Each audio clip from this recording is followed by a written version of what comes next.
कि आकाश को पद से हटाने पर मायावती ने ट्वीट किया है और यह कहा है कि बीएसपी की चिंता समाजवादी पार्टी ना करे। मायावती ने कहा है कि अपने परिवार की चिंता करे समाजवादी पार्टी। इस वक्त की बड़ी खबर आपको बता रहे हैं, आकाश आनंद को पद से हटाया था मायावती ने। इसके संबंध में भी उन्होंने ट्वीट करके ही जानकारी दी थी और अब मायावती ने एक और ट्वीट किया है, एक्सपोस्ट किया है और इसमें लिखा है कि बीएसपी की चिंता समाजवादी पार्टी ना करे, वो अपने परिवार की चिंता करे। तो अपने परिवार की चिंता करे समाजवादी पार्टी, क्या लिखा है उन्होंने हम आपको बताते हैं। बीएसपी संगठन में क्या कुछ चल रहा है, इस पर घोर दलित विरोधी सपा अगर कोई टिप्पणी ना व चिंता ना ही करे तो बेहतर। इसके बदले सपा नेतृत्व को चुनाव में उतारे गए उनके अपने परिवार, उनके यादव समाज के प्रत्याशियों का क्या हाल है, इसकी केवल चिंता करें क्योंकि उन सब का हाल बेहाल है। यानी जो कदम उन्होंने उठाया उस पर समाजवादी पार्टी कोई टिप्पणी ना करे, उनके परिवार की चिंता ना करे, वो अपने परिवार की चिंता करे, यह कहा है मायावती ने। और यह रिएक्शन क्यों है, जरा इसको भी समझिए।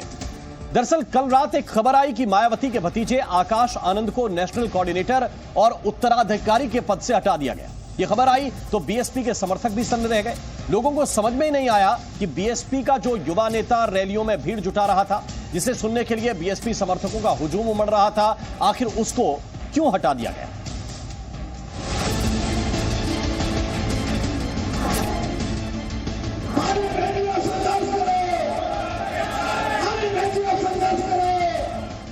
बीएसपी की डूबती सियासत में तिनका नहीं बल्कि पूरी नाव बनकर उभर रहे थे आकाश आनंद। भाजपा की सरकार बुलडोजर की सरकार नहीं, यह आतंकवादियों की सरकार है।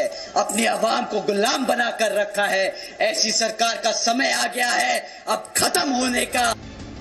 क्या 28 अप्रैल को सीतापुर में दिया गया यही बयान आकाश आनंद के डिमोशन की वजह बन गया? क्या इसी बयान की वजह से आकाश की सियासी उड़ान पर ब्रेक लग गया, या फिर उनकी सियासी उड़ान पर ब्रेक लगाने वाला कप्तान कोई और है? सियासी गलियारों में तो ऐसी ही हवाएं, लेकिन इसके पीछे की इनसाइड स्टोरी क्या है, आपको वो बताएं। उससे पहले आकाश आनंद के डिमोशन में कांग्रेस से लेकर समाजवादी पार्टी मायावती पर कैसे निशाना साध रही है, वो सुनिए। आकाश आनंद अपनी रैलियों में भाजपा का विरोध कर रहा था। भारतीय जनता पार्टी से समझौते के नाम पर कहीं ना कहीं आकाश आनंद को हटा तो नहीं दिया है, मायावती जी को जवाब देना होगा। आकाश आनंद के पदों से बर्खास्त करने का फैसला ये दर्शाता है कि बसपा और भाजपा का आघोषित गठबंधन है। जनता देख रही है, जनता जवाब देगी। अब समझते हैं कि आखिर जिन आकाश आनंद की रैलियों में बीएसपी की सिमटती भीड़ फिर से घुमड़ती हुई नजर आ रही थी, बीएसपी की रैलियों में जिसकी वजह से फिर से जोश पनप रहा था, वो जोश जो 1.5 दशक पहले तक मायावती की रैलियों में नजर आता था। आखिर वो सियासी जोश लाने वाले आनंद अचानक से अपरिपक्व कैसे हो गए? मायावती को मंगलवार रात को ये क्यों कहना पड़ा कि आकाश आनंद अभी अपरिपक्व हैं और फिलहाल उन्हें नेशनल कोऑर्डिनेटर और उत्तराधिकारी के पद से अलग किया जाता है?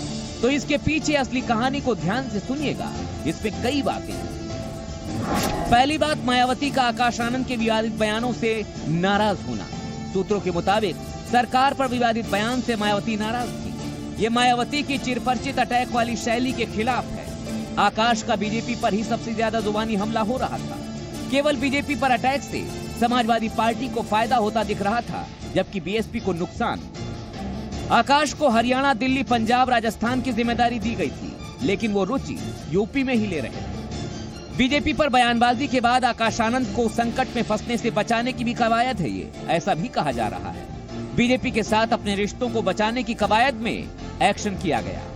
इसके अलावा आकाश आनंद भावनाओं से ज्यादा दिमाग से बयान दे, इसलिए भी एक्शन हुआ है। ये अलग अलग थ्योरीज हैं और इनमें से किसी भी थ्योरी से इनकार नहीं किया जा सकता। मायावती का सियासी करियर फिलहाल सुस्त पड़ा हुआ है। आकाश आनंद में वो अपना भविष्य देखती है। ऐसे में वो कभी नहीं चाहेंगी कि आकाश आनंद अभी से किसी सियासी संकट में पड़े। ब्यूरो रिपोर्ट, जी मीडिया।